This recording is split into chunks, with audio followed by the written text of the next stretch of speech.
Again, the challenge here, it seems to me, is look, all that money, there were people in the company that had other plans for it, right? Yes. I mean, it was in my budget, and he took it away from my budget, right?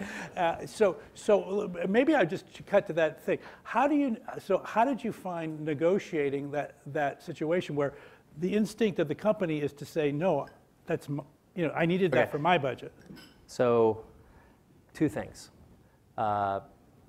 I channeled our customers, and I was religious about that, right? And I really felt like I was on the side of the righteous here because I felt like I had a pretty good idea of what our customers wanted. And many of our folks that work with our customers, our sales teams that are here, they know the work, and I've listened to them, and I really listened hard and paid attention to what it's going to take to increase our value in the eyes of our customers. So when you got that on your side, you got a lot going for you.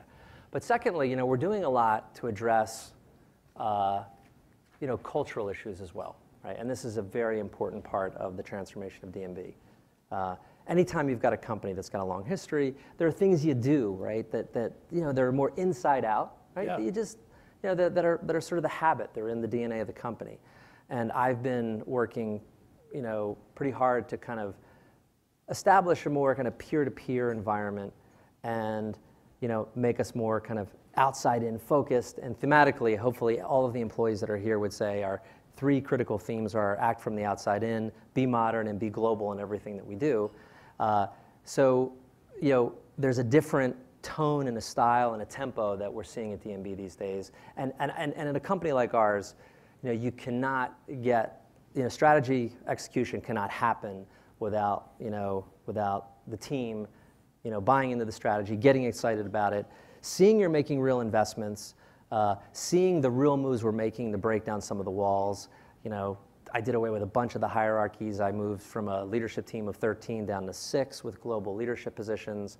We're literally taking down walls and putting up glass and opening up the place. So we're doing things that are more modern and flattening the organization. And so all this collectively with a good strategy, customers saying, yeah, investment, all those things together are having a good, collective impact. You see, I don't actually own any of that past stuff. I have the benefit of being a new guy, an outsider still coming in.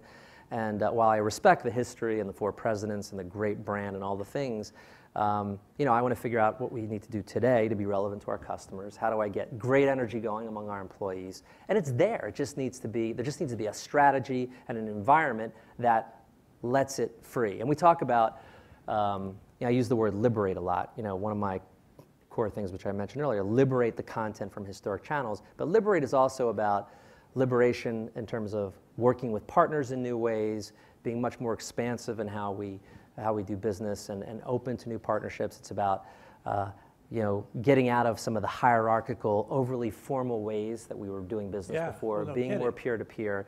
And so this is a key theme that we're trying to get through all areas of the business right now, both internally and externally.